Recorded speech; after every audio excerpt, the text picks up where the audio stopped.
नमस्कार. जयम विशेषमध्ये मी तेजल नागरे तुम्हा सर्वांचं स्वागत करते. भारताच्या अर्थव्यवस्थेच्या दृष्टीने एक महत्त्वाची आणि आनंदाची बातमी समोर येते. भारतीय रुपया आता मोठा होतोय आणि स्वतःचं असं वेगळं स्थान प्रस्थापित करण्यात भारतीय रुपयाला यश मिळताना दिसतंय. जगातील 18 देशांनी भारतीय रुपयात व्यापार करण्यासाठी आता परवानगी दिलेली आहे. त्यामुळे आता रुपया जागतिक पातळीवर मोठा होऊ पाहतोय आणि आता व्यापारी रुपयात पैसे देऊन इतर देशातून वस्तू आयात आणि निर्यात करू शकणार आहेत. सेंट्रल बँक, आरबीआय आणि 18 देशांना परवानगी दिलेली आहे, ज्यात Germany, Kenya, Sri Lanka, Singapore, UK अशा अनेक देशांचा समावेश असून या देशांना रुपयामध्ये व्यवहार करण्याची परवानगी देण्यात आलेली आहे.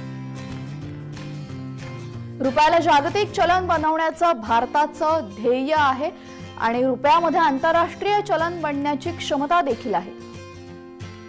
गेल्या 1.5 वर्षापासून युक्रेन-रशियामध्ये युद्ध सुरू आहे आणि युक्रेनवर आक्रमण केल्याने अमेरिकेने रशियावर लादलेले आर्थिक निर्बंध आणि आंतरराष्ट्रीय व्यवहारांसाठी अमेरिकन डॉलरला पर्याय शोधण्याच्या वाढत्या प्रयत्नांमध्ये रुपया समोर येतोय.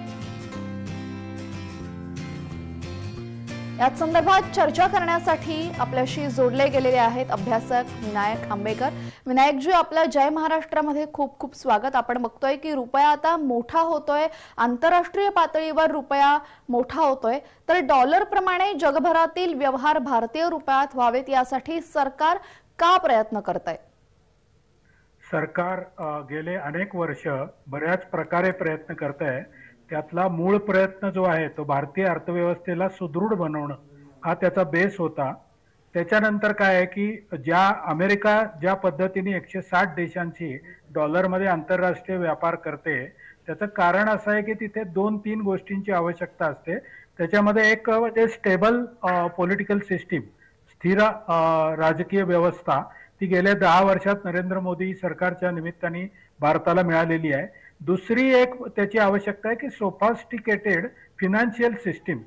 तर आपल्याला माहिती आहे की आपला UPI सिस्टीम जी आहे, NPCI national payments corporation of इंडियानी डेव्हलप केलेली UPI सिस्टीम जी आहे, ज्याच्यामध्ये एका वेळेला 340 बँका ट्रान्झॅक्शन करू शकतात वेगवेगळ्या पद्धतीची मोबाईल ॲपवरती, ती आता जगभरामध्ये सगळीकडे मान्यता पावते. सिंगापूरने मागितलेली आहे. अनेक देशात, म्हणजे परवा नरेंद्र मोदी UAE मध्ये गेले, तिथे सुद्धा त्यांनी रिक्वेस्ट केली की आम्हाला UPI सिस्टीम द्या.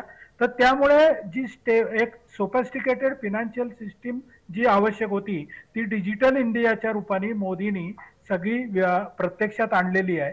आणि त्यातली तिसरी जी गोष्ट होती ती रशिया-युक्रेन युद्धामुळे अनायासे एक संधी चालून आली आणि त्यामुळे नरेंद्र मोदींनी त्या संधीचा फायदा घेऊन जगातील 18 देशांनी आता रुपयामधल्या ट्रान्झॅक्शनला मान्यता दिलेली आहे.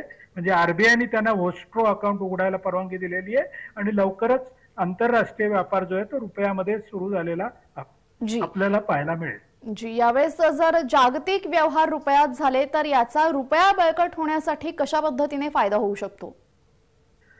बेसिकली चलनाचा जो आंतरराष्ट्रीय व्यापार चालतो त्याच्यामध्ये त्या चलनाला असलेली मागणी ही त्या चलनाची जास्तीत जास्त देशांमधला जो ऍक्सेप्टन्स आहे, त्याची स्वीकारार्हता आहे, ती जर जास्त असेल तर त्या चलनाला स्वाभाविकपणे मागणी असते. जसं आपण आता पाहतो की दुबईमध्ये लोक जर गेले तर दुबईमध्ये आज दुबई एअरपोर्ट असेल, तिथले मॉल्स असतील, तिथे रुपया सर्रास ऍक्सेप्ट केला जातो. त्याचं कारण रुपया या चलनावरचा विश्वास जो आहे तो आंतरराष्ट्रीय बाजारामध्ये वाढत चाललेला आहे.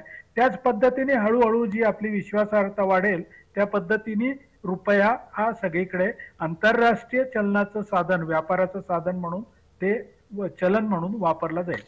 नक्कीच आता रुपया जागतिकीकरणामध्ये पुढारतोय आणि याच संदर्भात जर सर्वसामान्य भारतीय ग्राहकाला याचा कशा पद्धतीने फायदा होऊ शकतोय?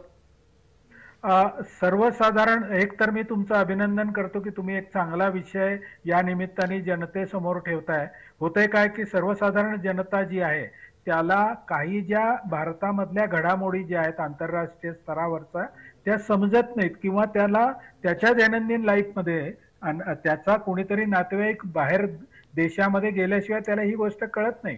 परंतु आज आंतरराष्ट्रीय स्तरावरती भारताची जी प्रतिमा आहे आणि आंतरराष्ट्रीय स्तरावरती भारताला एक स्थिर अर्थव्यवस्था म्हणून जी मान्यता मिळत चाललेली आहे, भारत ही जगातली 5वी अर्थव्यवस्था आता झालेली आहे आणि नरेंद्र मोदींनी परवाच्या भाषणात असं सांगितलं की माझ्या 3ऱ्या टर्म मध्ये मी भारताच्या अर्थव्यवस्थेला 3ऱ्या स्थानावरती आणून ठेवीन जगातल्या अर्थव्यवस्थांमध्ये.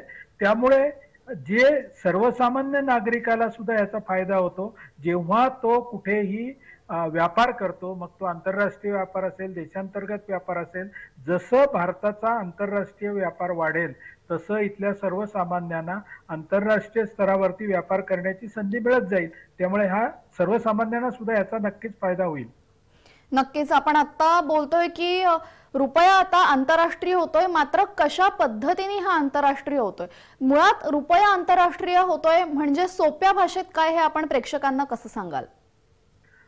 रुपया आंतरराष्ट्रीय होतोय याचा अर्थ असा की 2 देशांमधला, म्हणजे आता 18 देशांना रिझर्व्ह बँकेने वोस्ट्रो अकाउंट उघडायला परवानगी दिलेली आहे.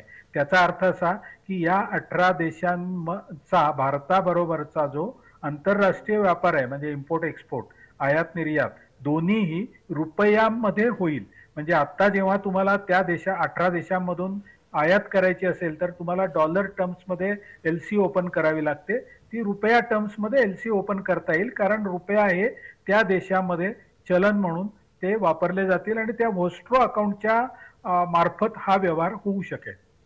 जी, आतापर्यंत आपण बघतोय की रुपया मोठा होतोय आणि याचा सामान्य ग्राहकालाही कशा पद्धतीने फायदा होणार आहे हे सुद्धा आपण बघितलेलं आहे. मात्र आंतरराष्ट्रीय रुपया होत असताना यामागे काही तोट्याच्या सुद्धा गोष्टी असू शकतात का? किंवा काही गोष्टी म्हणजे जसं नाण्याच्या 2 बाजू असतात तशी काही बाजू असू शकते का? माझ्या मते आत्ता तरी अशी कुठलीही बाजू समोर आलेली नाही आणि अशा बाजू फारशा नसतील. कारण असं आहे की भारताच्या चलनाला जर आंतरराष्ट्रीय स्तरावर मान्यता मिळाली तर त्याच्यामध्ये भारताचं नुकसान होण्यासारखं काहीच नाहीये. त्यामध्ये रुपया म्हणजे आता काय झालंय की डॉलरचा जो आंतरराष्ट्रीय व्यापारावरचा डॉमिनन्स आहे तो एका अर्थाने कमी होईल. उलटा झाला तर भारताचा फायदाच होईल. ज्या वेळेला डॉलरची किंमत वाढते, म्हणजे रुपया घसरतो असं आपण त्याला आर्थिक भाषेत म्हणतो, किंवा रुपया घसरतो म्हणजे $1 खरेदी करायला जास्त रुपये द्यावे लागतात, 82 रुपये द्यावे लागतात. ते कधी 82 रुपये 50 पैसे असतात, कधी 82 रुपये 90 पैसे होतात, कधी ते 82 रुपयावर येतात. तर हा जो व्यवहार चालतो त्याच्यामध्ये डॉलर स्ट्रॉंग असल्यामुळे जो नुकसान होतं ते उलट कमी होईल. त्यामुळे रुपया आंतरराष्ट्रीय स्तरावर जास्त मान्यता प्राप्त झाला तर भारतीयांना फायदाच होईल. नुकसान होण्यासारखं फारसं मला काही दिसत नाही. नक्कीच आपण बोललात तसं आता ज्या पद्धतीने आपण म्हणालात की पहिल्या 5 अर्थव्यवस्थांमध्ये भारताचा सुद्धा नंबर लागतोय आणि आगामी काळामध्ये पंतप्रधान नरेंद्र मोदी यांनी हे स्वप्न देशाला दाखवलेलं आहे की काही वर्षांमध्ये पहिल्या 3 अर्थव्यवस्थांमध्ये भारताचा समावेश होईल. तर यालाच कुठेतरी रुपयाचं जागतिकीकरणाने सुरुवात झालेली आहे असं म्हणता येईल का? नक्कीच म्हणता येईल. बेसिकली 2 गोष्टी आपण लक्षात घेतल्या पाहिजेत की आंतरराष्ट्रीय व्यापारामध्ये मी मगाशी सांगितलं तसं की स्थिर राजकीय व्यवस्था आणि सोफिस्टिकेटेड फिनान्शियल सिस्टीम, आपण गिफ्ट सिटीचं नाव ऐकलं असेल, जी आंतरराष्ट्रीय फिनान्शियल सेंटर म्हणून डेव्हलप झालेलं आहे आज भारतामध्ये. आणि तिथे जे व्यवहार होतात सगळे ते आंतरराष्ट्रीय स्तरावरती मान्यता प्राप्त व्यवहार आहेत आणि त्यामध्ये ती डेव्हलप होताना स्मार्ट सिटी म्हणून झालेली असल्यामुळे वॉक टू वर्क कल्चरमध्ये ते कन्सेप्ट बसवलेली आहे. आणि त्यामुळे जसं सिंगापूर एका काळी या पद्धतीने एक ट्रेडिंग सेंटर म्हणून किंवा फिनान्शियल हब म्हणून एक डेव्हलप झालं होतं, तीच परिस्थिती आता काही दिवसांनी गिफ्ट सिटीमुळे भारतामध्ये येईल असं नक्की वाटतं. आणि या संपूर्ण आपल्या यशासाठी भारतीय सरकारचं परराष्ट्र धोरण म्हणा किंवा अर्थकारण म्हणा कशा पद्धतीने जबाबदार असू शकतं, कशा पद्धतीने या संपूर्ण गोष्टींना त्याचा फायदा झालेला आहे? आपण एक शब्द वारंवार मोदीजींच्या तोंडून ऐकतो की भारताला विश्वगुरू बनवायचंय.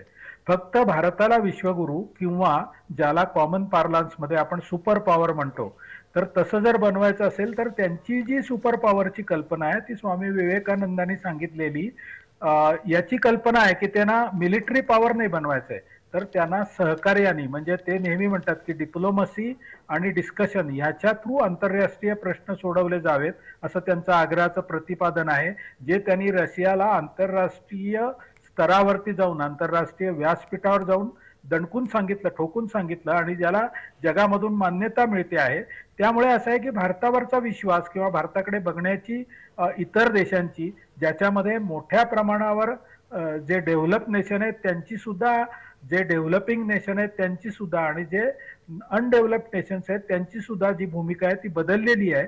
आणि आता व्हॅक्सिन मैत्री सारखा कार्यक्रम आहे, ज्याच्यामध्ये भारताने आंतरराष्ट्रीय स्तरावरच्या 92 देशांना अगदी मोफत, काही लोकांना तर मोफत दिलं, काही लोकांना स्वस्तात दिलं, अगदी युनोच्या हेल्थ ऑर्गनायझेशनला सुद्धा त्यांनी मोठ्या प्रमाणावरती व्हॅक्सिन पुरवली.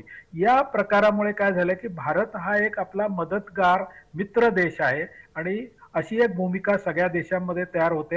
आणि त्याचाच अर्थ असा होतो की भारताचं नेतृत्व आता सगळ्या जगातले देश मानायला लागलेत. तर त्यामुळे आज भारतीय जगातल्या 162 देशांमध्ये आत्ता आहेत, आणि ते तिथे महत्वाची भूमिका निभावत आहेत. अमेरिकेसारखा देश आहे की जिथे आपले भारतीय लोक ही तिथल्या टॉप ज्या सगळ्या एमएनसीज आहेत त्याला हेड करतात, त्याचं नेतृत्व करतात. आणि भारतीय लोकांवरचा विश्वास, भारतीयांवरचा विश्वास हा वाढत चाललेला आहे, आणि तोच विश्वास भारत या देशावरती वाढत चाललेला आहे. यामुळे नक्कीच मला असं वाटतं की हे जे स्वप्न आहे नरेंद्र मोदींचं ते निश्चितपणे पूर्ण होईल. जी नक्कीच विनायक जी, आपण खूप महत्त्वाची माहिती प्रेक्षकांना दिलेली आहे भारतीय अर्थव्यवस्थेच्या दृष्टीने. ही खरोखरच आनंदाची बातमी आहे. धन्यवाद आपण या चर्चेमध्ये सहभागी झाला त्यासाठी. रुपयाला त्याचं स्वतःचं असं वेगळं स्थान प्रस्थापित करण्यात यश मिळताना आपण बघतोय जगातील एकूण 18 देशांनी भारतीय रुपयात व्यापार करण्यास परवानगी दिलेली आहे. त्यामुळे आता रुपया जागतिक पातळीवर मोठा होतोय, आणि याचा निश्चितच मोठा फायदा आपल्या अर्थव्यवस्थेला आणि अर्थात आपल्या देशाच्या प्रगतीला होणार आहे.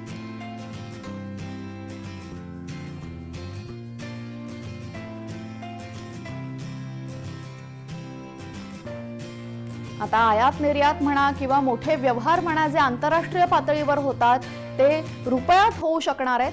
सेंट्रल बँक आणि आरबीआयने 18 देशांना परवानगी दिलेली आहे. जय विशेषमध्ये आपण घेतो एक छोटीशी विश्रांती. कुठेही जाऊ नका, बघत रहा जय महाराष्ट्र.